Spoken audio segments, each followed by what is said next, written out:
welcome to today's Fireside Chat with Jesse. I am joined today by Paul Fogle, President of Quality Leasing. Thanks for joining me, Paul. It's my pleasure. Good to be here, and thanks for asking me to join your Fireside Chat. No, I look up to you as an industry leader. I love the background you have there. It's always kind of one of those tricky things where it's like, how do you position yourself and still be comfortable throughout a conversation? But, regardless, thank you for taking the time and, sitting down with me today. My pleasure again. And yeah, I'm broadcasting live out of our Indianapolis, Carmel, Indiana building here. And this picture, we don't have that many leaves on the trees yet, but they're coming. During our staff meeting yesterday, they mentioned that there was snow. Oh yeah, late April, we get 3 inches of snow. I mean, how crazy is that? I mean, I've played golf probably 4 times so far this year. We've had some great weather in March and sunny skies, and then all of a sudden we have snow. My dog loved it. It was just kind of weird. And yesterday it snowed on and off, and it was sunny on and off. And it felt like I lived like 10 days yesterday. So hopefully we get better days to come. And unfortunately, I can't relate being in Arizona. So yeah, and you got one of those Arizona fireplaces, Yeah, right. Up north here, when I was a kid, when we made a fire, it was my job. Paul, you go get the newspaper, crumple it up, stuff it into the grate, then get the kindling and get the logs from outside, and we actually lit real fires. I'm sad to say today I've got a gas fireplace in my house and outside in the back, but that's when fires were really fires. And in upstate New York, we had the same thing too. Yeah, you had the blower, and hopefully the blower worked, and then otherwise you wouldn't get the air. Yeah, so, look at you now. You got all these fancy high-end hotel fireplaces. Yeah, and it's like I did buy it off of Amazon, believe it or not. But get a remote control. You can change the colors. You can change everything. I just need to make sure that I always have the heat completely off, because I've left it on sometimes, and I'm sitting here in this, and I'm like, that's a bad job, Jesse. That's a really bad job. Well, maybe someday when I retire, I'll move to Arizona and be like you. Welcome whenever. I'll show you around. So, Paul, for the people who might not be familiar with you in equipment finance, could you just kind of give your background, if you don't mind? Yeah, sure. It's I don't know, a kind of funny story how I got into commercial leasing. I started out of school at a large bank in Chicago, going through their credit training program, doing commercial lending, and had a specialty in commercial real estate. And from there, I went to a Wall Street investment banking firm, did basically commercial real estate conduit type stuff for probably 5 years after the bank, and then was with a couple specialty finance groups that were focused on commercial real estate. And I've always been in credit. I've always been in looking at assets and financed, some asset-based finance situation or business. After the recession in 2008, 2009, 10, I lived in Virginia. Before that, I was in Chicago for 18 years. Grew up in Indianapolis, so going back even further. In Virginia, the company, small company, we did investing, we did debt, and essentially after the recession, we found ourselves, the portfolio wasn't performing, and we had to sort of wind down the company and liquidate some assets, make all the banks, we had lines of credit, make all the banks whole, which we did. Right. And at that time, the company was basically liquidating and shutting down, and that was 2012. I got a call from a good friend of mine, Jeff Wood.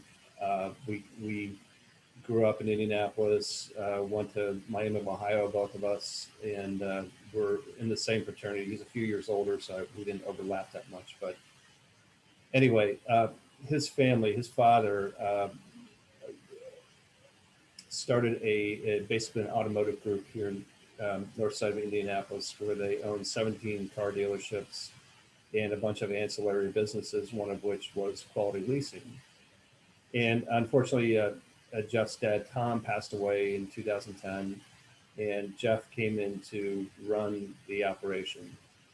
Quality at that time, um, it had a few issues. There's a gentleman that was running it. He'd been running it for 26 years. Long story short, they were looking to make a change. Okay. And Jeff and I, you know, and we were a lot of times we were in different cities, and the phone calls would be, hey, you know, you in town, what restaurant we meeting at, what bar we're going to meet at. But Jeff called me up one day and I said, hey, are you in Northern Virginia? He's like, no. I was like, oh, well, what's happening? You know? And he said, well, we have this leasing company called Quality Leasing in Indianapolis.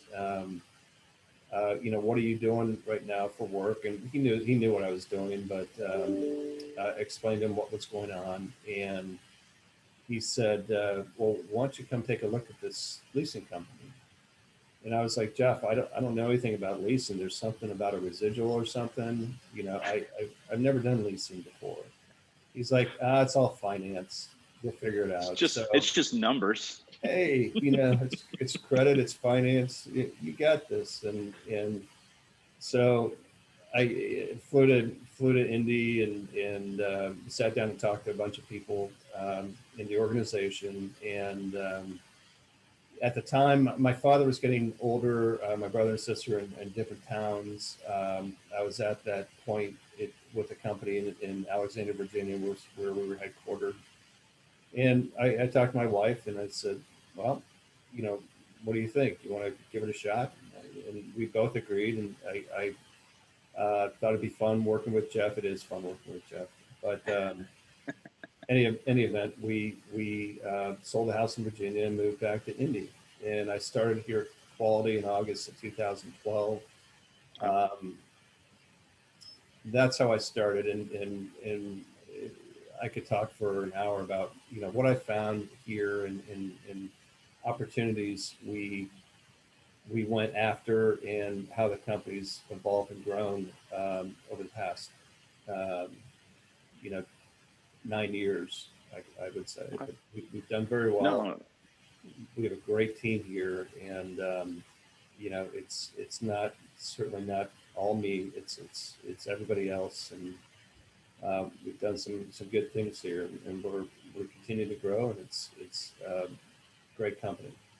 So I guess this might be a swing and a miss. Is it Miami, Ohio Red Hawks? What is the Red Hawks? It's not the Redskins, mind you. Red Hawks. Yes. Dan O'Malley went there. I don't know if you remember Dan. I used to work with him at Lease Team, and I want to say Jeff Elliott from Huntington Bank. Oh, did he really? The Red Hawk too. So I'll bring that up at the next ELFA conference that I see you two at, because I'm pretty sure he went to Miami, Ohio. But circling back to Quality, you gave us a little background there. Like, what type of deals do you guys go after? What's your specialty, Paul? So we found a good niche in B and C credit, and I've been used to doing B and C credit in my previous lives. After, well, not at Credit Suisse, but after that, I joined the firms I was with. We did not the A credit model, if you will. I always wondered when I was doing the A credit stuff that, well, where do these deals go when we turn them down, or who's doing these deals? Because in as you would think, there's more margin if you do it right. There's more margin and higher pricing in B and C credit, and we found a niche in the small ticket arena. We started off doing a lot of trucks and trailers, and in 2012, 13, 14, we were coming off the recession. There was tremendous growth in the economy, and there was a need for a B and C player. There were plenty of A players. There were plenty of hard money or D players. But right there, there's very few. And uh, we focused on trucks and trailers, but we've always done any other type of equipment.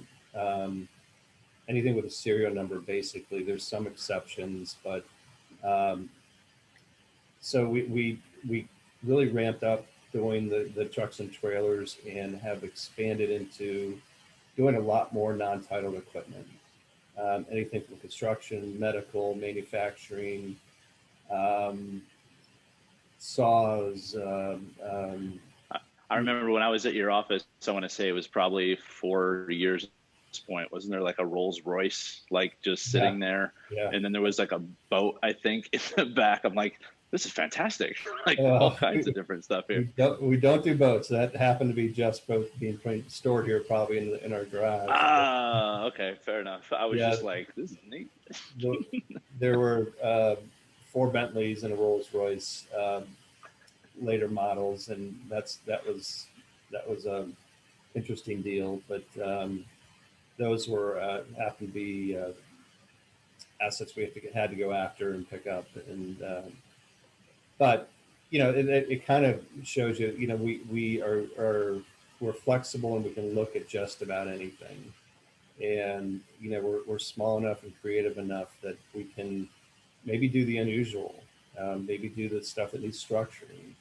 Um, our average ticket size is probably $77,000.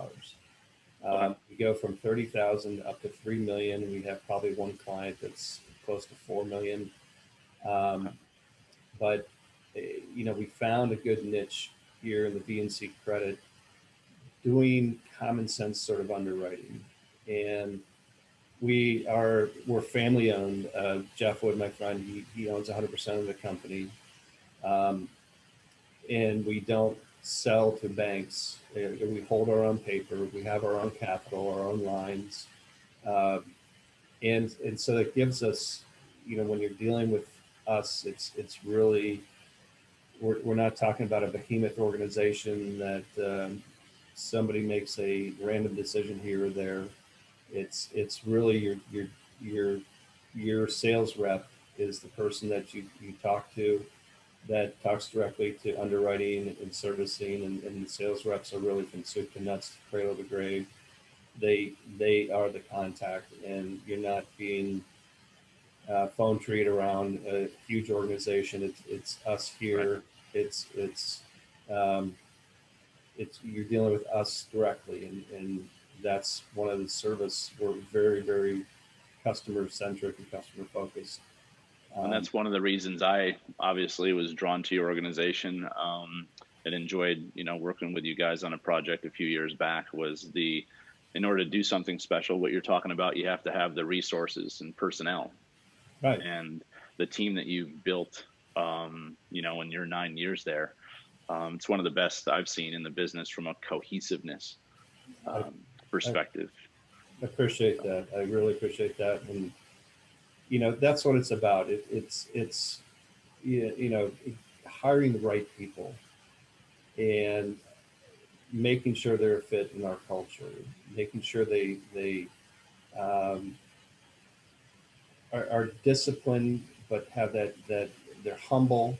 They have that customer centric attitude. So culture is made up of beliefs, values, and attitudes, right?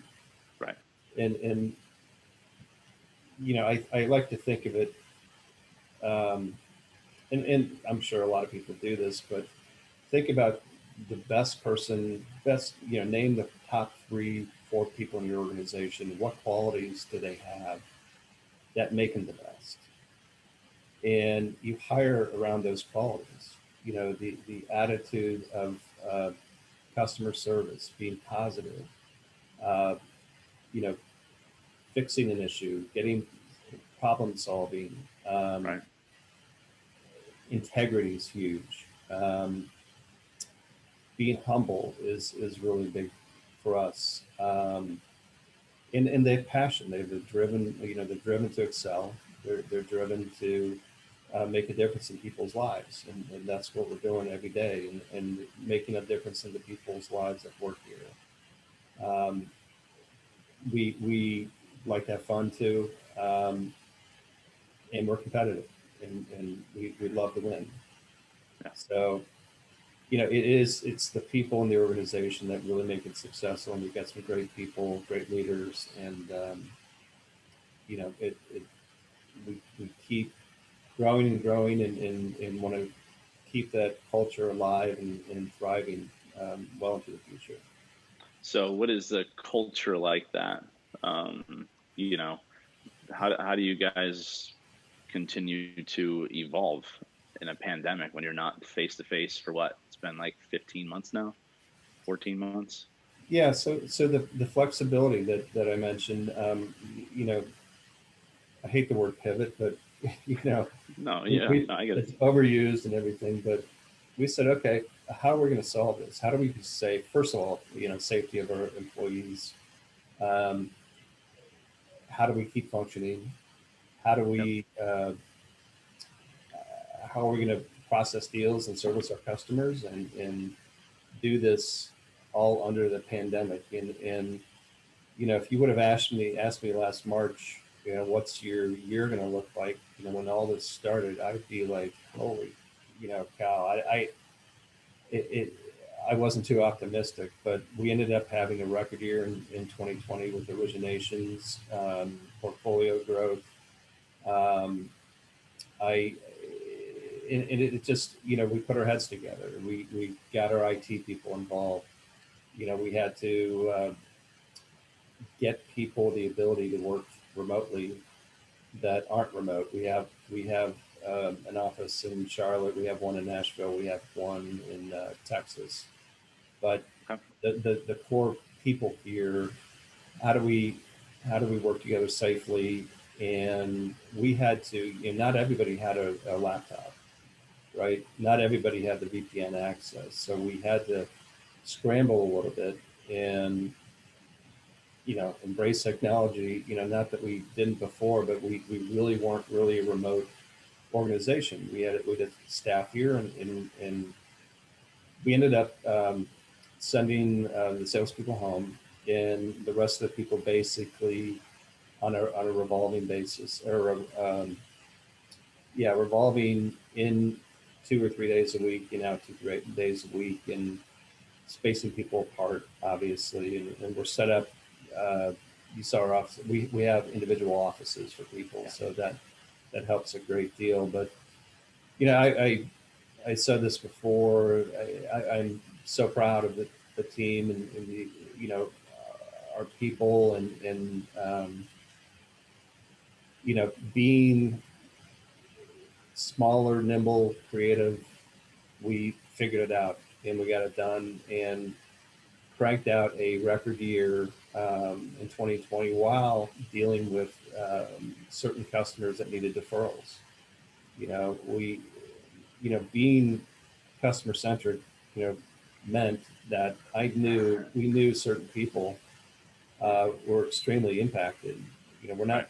not in the restaurant and service industries, but um, I take, for example, the freight. Freight wasn't moving. There wasn't freight, and there's a lot of people that had to that parked their trucks, had to shut their businesses, and really there's a need for a deferral. And we, it certainly wasn't everybody, but we figured out a way to work with our lending partners, our banks that we have lines with, and help our customers out when they needed it most. Um, Yeah, and, and that's a tough conversation between you and Jeff, right? Because it's a lot of uncertainty, right? But doing the right thing, and you know, it really wasn't, though. I, it you know, wasn't. no, Jeff, Jeff and his family are, and they were family friends. They are family friends of ours, and you would think, I don't know. I always had an impression of what a car dealer looks like. Some loud guy on TV yelling at you, cutting prices, come down. Jeff and his family are some of the most down to earth people you'd ever meet. Um, Jeff he has an attitude. It's not all about profit. It's serving the customer, and talk about humble. I mean, this is a guy that flew F-16s for 20 years, graduated in Miami in like in 3 years. He's smartest and went to Duke University Wow. and was a Thunderbird. He was in the elite group of fighter pilots. You know, somebody like that could have this huge chip and big attitude, and you would meet him, and you wouldn't. He is the most down to earth, humble guy you'll ever meet, and so was his dad. I mean, Tom was like that, and really started from nothing and opened up one dealership in Indianapolis after moving from Michigan and built this business from the ground up. And very people focused, very customer and employee focused. So when all this went down, Jeff was the least of my concerns. And he understood and he knew what was going on. And they saw it in the car business too. Um, so we were all impacted. And it was not a hard conversation. He knew I would Right. do the best we can and do what's right, and that this won't last forever. Um, so he was very supportive, and you know, he's been very good. He kind of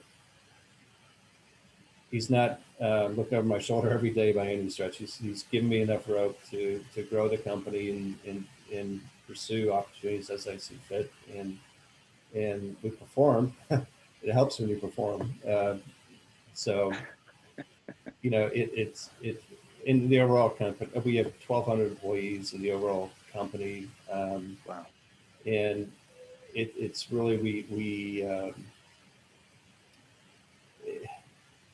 it's a good organization to work for. It really, really is. And you know, humility and the your focus on the people, the customers, and making a difference in people's lives. You know, it Yeah. gets down to the whys. And I got to stop talking here for a second. No, it's fine, man. I mean, it's I love to see when people are so passionate about, the organizations they work for, and it's kind of one of the points of why I like to sit down with industry leaders like yourself. It's you got to be proud of that, right? I mean, you're proud of the organization, you're proud of your people.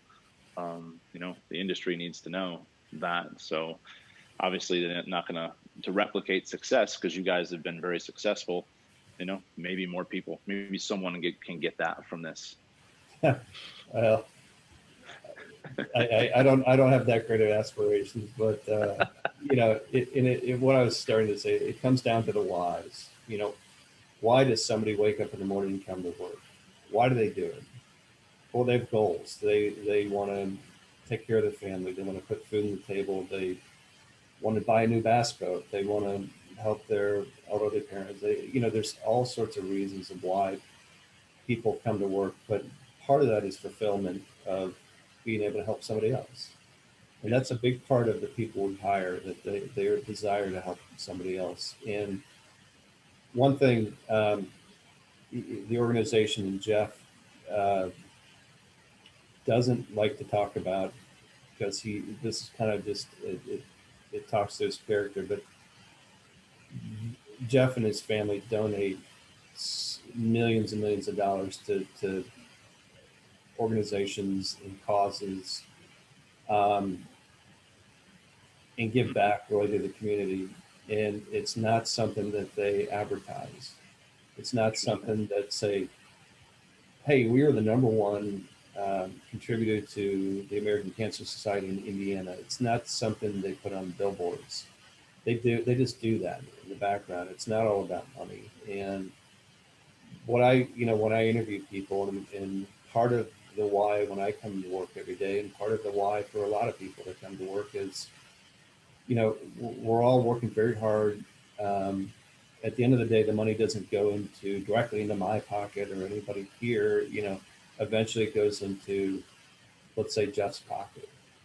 But I'd rather work really hard, be successful, be profitable, and putting the money into somebody's hands that will give back to the community, that they're Right. not just trying to buy a new airplane or you know, drive another fancy car. I mean, Jeff, trust me, doesn't buy.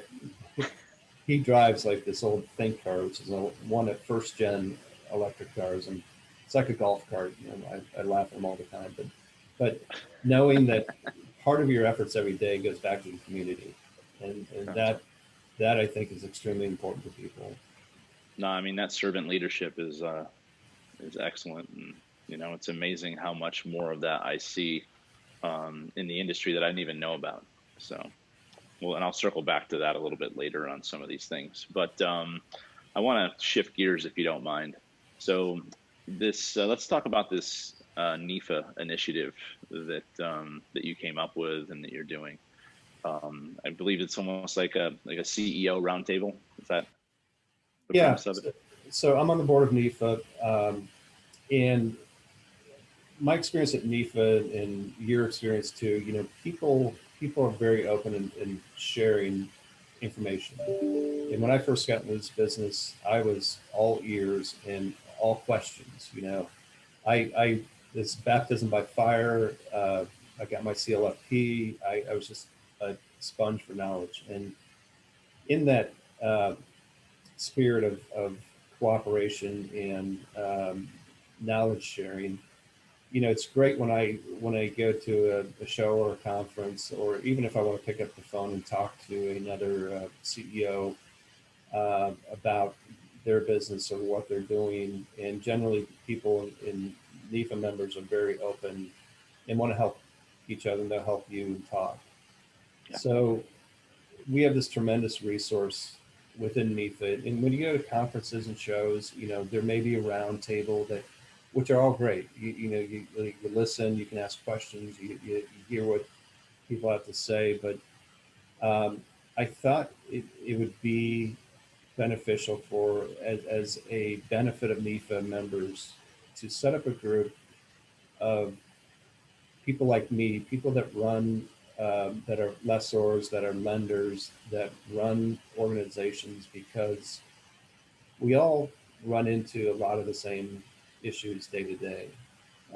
We all have found great solutions and workarounds, or different ways to deal with certain things, whether it be legal, marketing, HR, Yeah. um, everything that goes into running the business. So what I thought, and it's not really an original thought by me. There's Alpha has something similar, an executive roundtable that I attend to, but it's not as Yeah. intimate as this. So what I did is with permission of the board, I went out and sent an email out to the leaders of these companies and floated this idea of what I eventually call NEFA executive experience, sort of the experience of executives, and it's an experience for you too.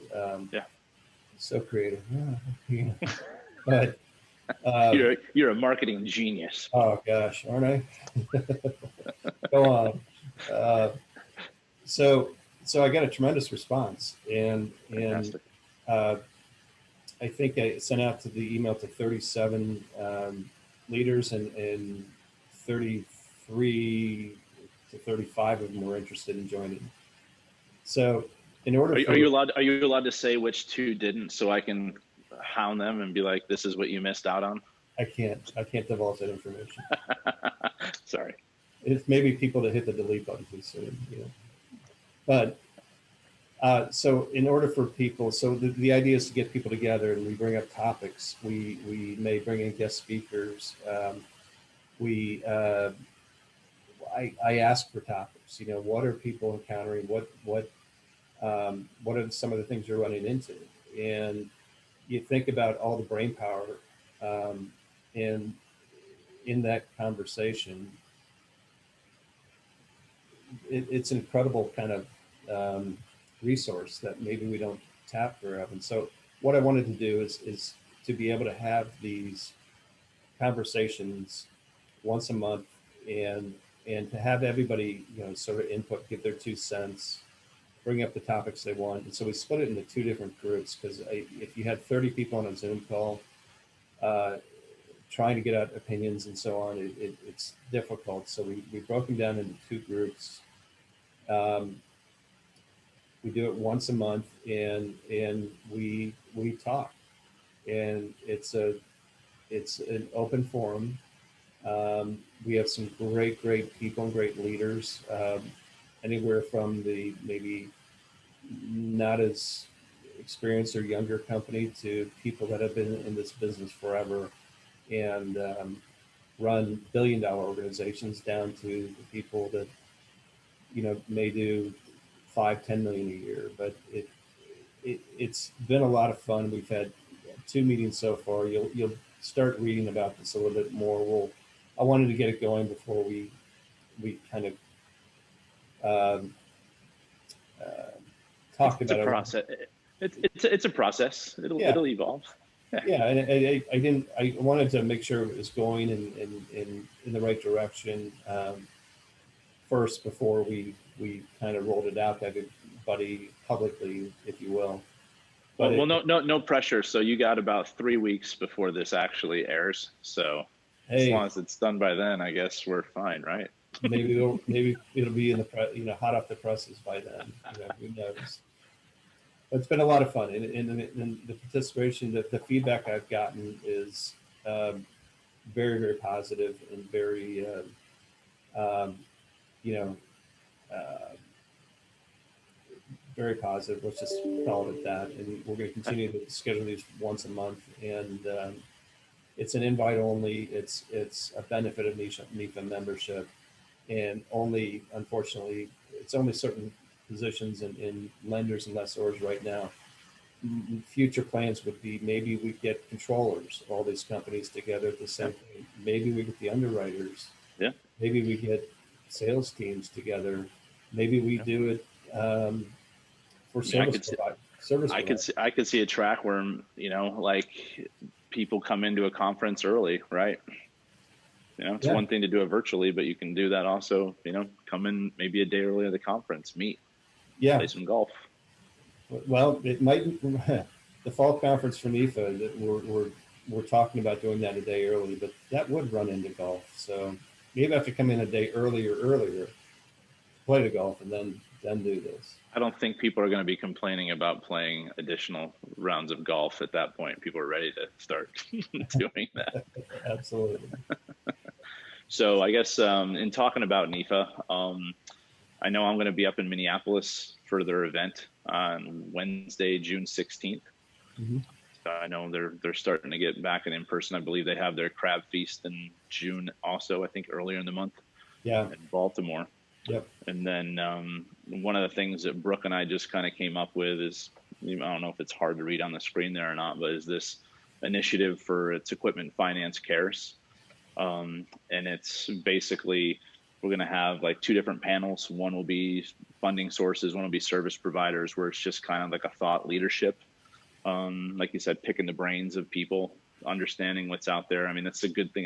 One of the things I really enjoy about this industry is the fact that people are willing to share. They're willing to share their successes. Obviously, people don't ask for the secret sauce, even though everyone pretty much knows secret. You can figure that out real quickly. But the other portion of it is the focus on Laverne Gordon's foundation. And we're also going to be highlighting other foundations that people in equipment finance do. So you never know. Maybe we'll do one in Indy, and we'll have Jeff kind of talk about some of the stuff that even though he wants to stay off the radar, I think it's still important that people in this industry know that it's just not always about the bottom line. It's about, good servant leaders, I guess, probably a good way of phrasing it. Corporate responsibility, I like to say, and we, if you're fortunate enough to be in an organization and personally have benefited, there's so many causes out there that are so worthwhile. Laverne's a champion, I know, of a lot of them. There's other people in the industry that work closely with him. I think that's a great idea, and I think uh, doing that around another event is perfect. I think it's fantastic. Thank you. So I guess we'll just kind of have a little fun here. I know we're running up against our time. A little fun fact about yourself are in that, you like to create different marketing ideas for things. Different marketing ideas. Yeah. Yeah. CEO, executive discussions, experience. I like that. I like that. Fun fact. I don't know about myself or the company, or what do you? Now, fun fact about yourself. I mean, obviously, this is going to go on YouTube, so be Uh, mindful, I guess, of, you know. uh, not going there. Right, right. You're like, oh, that's interesting. Okay, we'll have to edit that. But no, yeah. I don't know. One of my hobbies is woodworking. I Okay. don't know. It's I did not know that about you. So, like, I do you have like a separate workshop in your garage, or? I do. Um, so we have a 3-car garage, and one of the stalls is all my stuff, and everything's on wheels. Okay. There's a store called Rockler that carries a lot of wood shop supplies, and the joke this guy always tells. My wife went in there to get me a gift or something, and he said, "What do you call a 3-car garage with only one bay being used as a workshop?" He said, "Too many cars." So uh, now it's fun, and there's a gentleman that a friend of mine, a retired gentleman that we do some stuff together, and he's like a master. He's taught me a lot, and just to he shares his knowledge with me, and we work on some stuff together. We do some individually, and one thing we have done. There's a giant fence, cedar fence around this whole neighborhood. He's part of the board with there. These 6 by 6 cedar posts that were kind of rotting at the bottom. We went and they were replacing the fence. We went and got about 150 of these things, heavy as hell. And so we cut them so people, accent walls. You can put the weathered cedar on there. And you end up with like a 4 by 4 perfectly good cedar post you can use for anything. And we keep saying, oh, we're going to start a company, we're going to market this stuff. And it's like, Tom, I got a day job, man. You do it. You're the retired guy. Yeah. Right. But yeah, I don't know. That's my fun fact. What's the neatest thing you've made? So it took about a year, but I completed this walnut console that it's a little bit decorative, has a lot of curved pieces, and um, that was a request from my wife. We needed it behind like this big couch. And Well, it's funny that you mentioned that because we're in need of one of those too. So yeah, JDR happens to be like right next to you. So I guess I just send you over the specifications. I'll have Brooke pick it out, and then, you know. send me the specs, and if we can do some drawings, do that, and I'll have it ready for you next week. How about that? No, I'll at least give you a couple weeks. Let's be reasonable. All right, So, that's fine. Any, anyhow, Paul, thank you very much for your time today, man. Always a pleasure chatting with you. Thank you for telling your story and quality story, and I'm assuming I'll probably be up there sometime in May. So definitely like to get on your calendar at that time. Sounds good. Again, I appreciate it. My pleasure, and this is fun. Thanks, Paul. Thank you, Jesse.